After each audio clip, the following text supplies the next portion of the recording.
So the battle between Apple and Facebook over privacy and security continues, with an update last week from WhatsApp, which has now put Apple in a really difficult position. So this is WhatsApp encrypting cloud backups. Is WhatsApp taking notice of the optics? It's WhatsApp taking on Signal, perhaps. It's WhatsApp properly filling its gaps. As we all know, whenever you mention WhatsApp, somebody, whether it's on social media or in a story, somebody will probably go, oh, it's not really secure, is it? Because it's in the cloud, right? So all these cloud backups are a massive Achilles heel, and people can get at it. That is the security issue with WhatsApp, and WhatsApp's just solved it by providing an option to encrypt those backups. iMessage, which people assume is secure and private because it's Apple, doesn't have that same level of encryption security without making some unusual settings changes.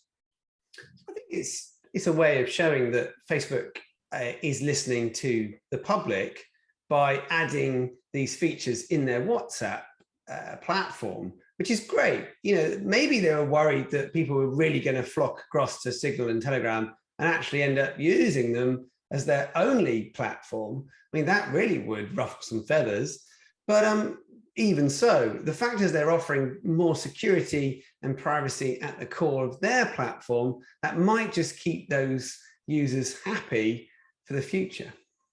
I think the whole WhatsApp story this year has been really interesting. I think WhatsApp is almost ring fencing itself within Facebook. I think we've seen that. And we saw that in terms of it really promoting the differences and WhatsApp's level of security as a response to the backlash.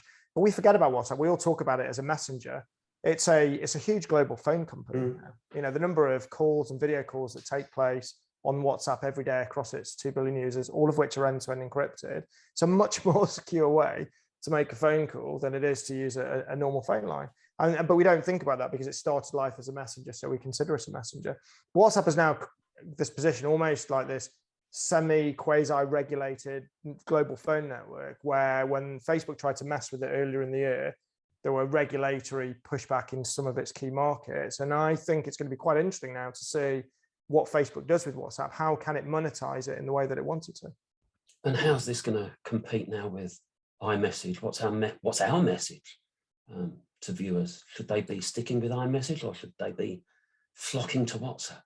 Well, I think iMessage has a real issue, and I think it's twofold. I think it's definitely been caught flat-footed on the security front with clear security architectural issues that were exploited by NSO and Pegasus reportedly. Now, look, not all of us are being targeted by foreign governments, so we've got to take it into perspective, but a weakness and a vulnerability is exactly that.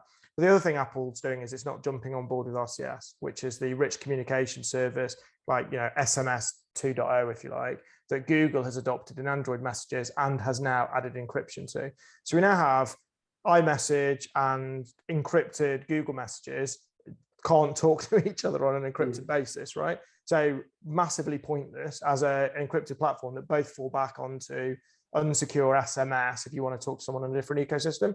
WhatsApp rolls in and we've seen multi-device access, we've seen encrypted backups now, we've seen view once media, we've seen disappearing messages. So what's our advice? I think you would be well advised to be using WhatsApp as your daily messenger. Everyone's on it. Use it for your calls, use it for your messages. Yes, we all use Signal, and you should use Signal if your counterparties have it installed, but its install base is absolutely tiny compared to WhatsApp, a fraction of WhatsApp size.